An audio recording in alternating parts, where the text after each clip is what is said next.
Bismillahirrahmanirrahim. Assalamualaikum warahmatullahi wabarakatuh. Bertemu lagi dengan kami yang terdiri dari Bapak Ohlidin, Teh Melty Amalia, dan saya Syarifah.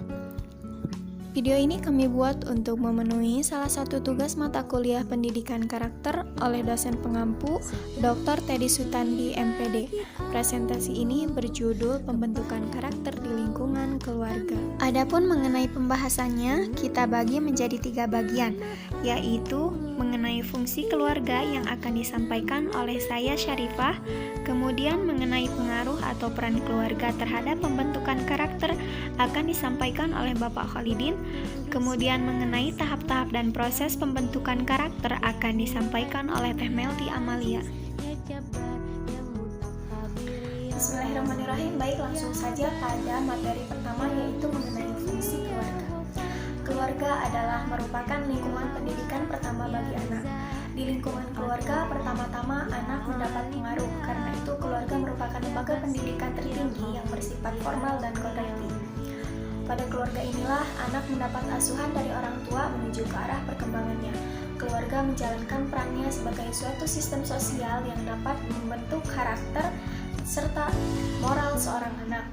Sebuah keluarga sesungguhnya lebih dari itu. Keluarga merupakan tempat nyaman bagi anak. Berawal dari keluarga, segala sesuatu berkembang. Kemampuan untuk sosialisasi, mengaktualisasi diri, berpendapat, hingga perilaku yang menyimpang itu berawal dari sebuah keluarga. Kemudian mengenai fungsi yang dapat dijalankan keluarga, yang pertama itu ada fungsi biologis, kedua fungsi psikologis, ketiga fungsi sosialisasi, keempat fungsi ekonomi, kelima fungsi pendidikan.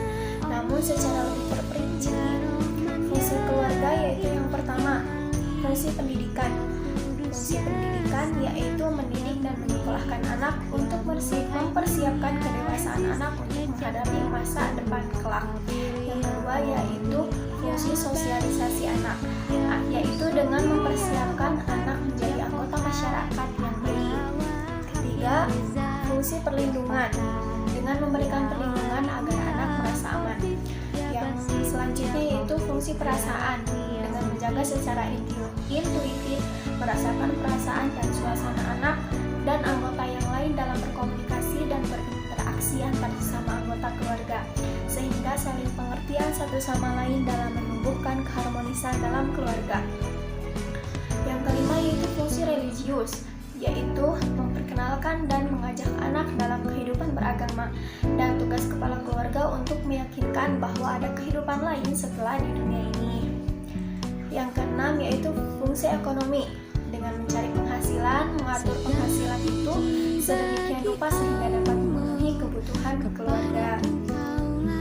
Kemudian 7, fungsi rekreatif, yaitu dengan menciptakan suasana yang menyenangkan dalam keluarga, seperti sesekali mengajak rekreasi atau nonton bersama sambil menceritakan pengalaman-pengalaman. Kemudian yang terakhir yaitu fungsi biologis, yaitu meneruskan keturunan sebagai generasi penerus. Terima kasih. Pengaruh dan peran keluarga terhadap pembentukan karakter putra-putrinya.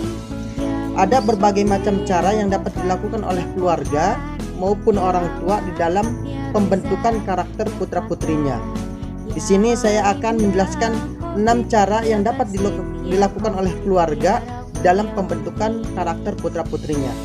Yang pertama, orang tua harus bisa memberikan kasih sayang dan cinta seutuhnya, agar anak tidak merasa dirinya kekurangan di dalam kasih sayang ataupun cinta yang diberikan oleh orang tuanya. Dan yang kedua yaitu selalu memantau perkembangan anak serta potensi dalam diri anak. Jadi orang tua harus bisa selalu memantau perkembangan dari usia dini sampai beranjak mereka dewasa di dalam perkembangan anak serta potensi dalam diri anak. Kemudian yang ketiga, anak harus bisa diajarkan adab sopan santun serta etika yang baik kepada orang tuanya, keluarganya, teman, serta yang lainnya, agar anak selalu terbiasa di dalam melakukan adab sopan santun ataupun memiliki adab sopan santun sejak dini sampai dia terbiasa beranjak menjadi remaja ataupun dewasa. Yang selanjutnya, yang keempat, selalu memberikan kepercayaan kepada anak dan menghargainya, agar anak dapat menjadi anak yang bertanggung jawab dan mandiri.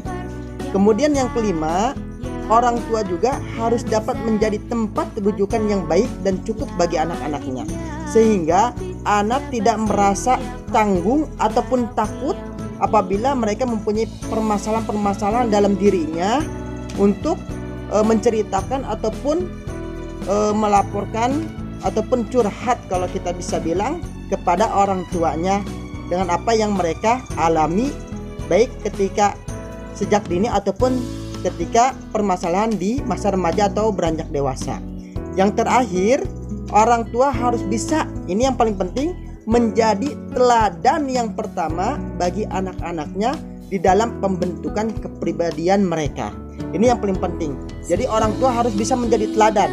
Kalau anak ingin menjadi anak yang soleh, yang rajin, contohnya rajin ke masjid, orang tuanya pun harus bisa memberikan contoh yang baik kepada anaknya, menjadi teladan yang baik kepada anaknya, maka orang tuanya harus rajin ke masjid. C. Tahap-tahap proses pembentukan karakter yaitu terbagi menjadi 5. 1. Adanya nilai yang diserap seseorang dari berbagai sumber seperti sumber agama, ideologi, dan pendidikan. Yang kedua, tahap dari proses pembentukan karakter yaitu nilai membentuk pola pikir seseorang secara keseluruhan keluar dalam bentuk rumusan visi. Dan yang ketiga yaitu visi turun ke wilayah hati membentuk suasana jiwa yang secara keseluruhan membentuk mentalitas. Yang keempat, mentalitas mengalir memasuki wilayah fisik dan melahirkan tindakan yang secara keseluruhan disebut dengan sikap. Yang kelima, sikap-sikap dominan dalam diri seseorang secara keseluruhan mencitrai dirinya, apa yang disebut sebagai karakter atau kepribadian. Nah, itu 5 mengenai proses pembentukan karakter. Kemudian proses pembentukan mental tersebut menunjukkan keterkaitan antara pikiran, kemudian perasaan, dan tindakan. Dari akal terbentuklah pola pikir, kemudian dari fisik menjadi perilaku, dan cara berpikir menjadi visi.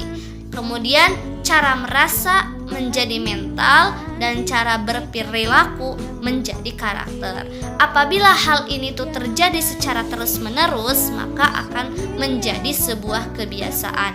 Nah, adapun mengenai proses pembentukan karakter itu terbagi menjadi 6. Yang pertama yaitu pengenalan, kemudian kedua pemahaman, ketiganya penerapan, yang keempat pengulangan atau pembiasaan, yang kelima pembudayaan, dan yang keenam intelisiasi atau menjadi karakter.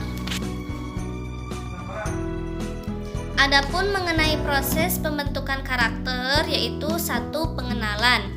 Maksud dari pengenalan di sini yaitu seorang anak diperkenalkan tentang perbuatan baik atau hal-hal positif baik di lingkungan keluarga ataupun di lingkungan masyarakatnya. Contohnya anak diajarkan untuk berkata jujur, bertanggung jawab, bergotong royong, dan lain sebagainya. Nah, tahapan ini tuh bertujuan untuk menanamkan hal positif dalam diri anak. Kemudian yang kedua yaitu pemahaman. Maksud dari pemahaman di sini adalah kita memberikan pengarahan dan pengertian tentang perbuatan baik yang telah kita kenalkan kepada anak tersebut, dengan tujuan agar anak itu tahu dan mau melakukan hal-hal yang baik dan positif baik di lingkungan keluarga ataupun di lingkungan masyarakat. Kemudian yang ketiga yaitu penerapan. Setelah anak tahu dan paham mengenai hal-hal yang baik dan positif, nah langkah selanjutnya adalah penerapan. Maksudnya anak di sini yaitu kita memberikan kesempatan kepada anak untuk menerapkan perbuatan baik yang telah kita ajarkan. Keempat yaitu pengulangan atau pembiasaan.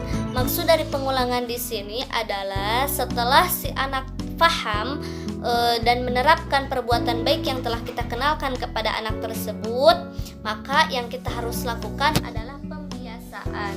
Itu dengan cara apa? Nah, bisa dilakukan dengan melakukan hal tersebut secara berulang agar anak terbiasa melakukan hal-hal yang baik. Kemudian yang kelima yaitu pembudayaan.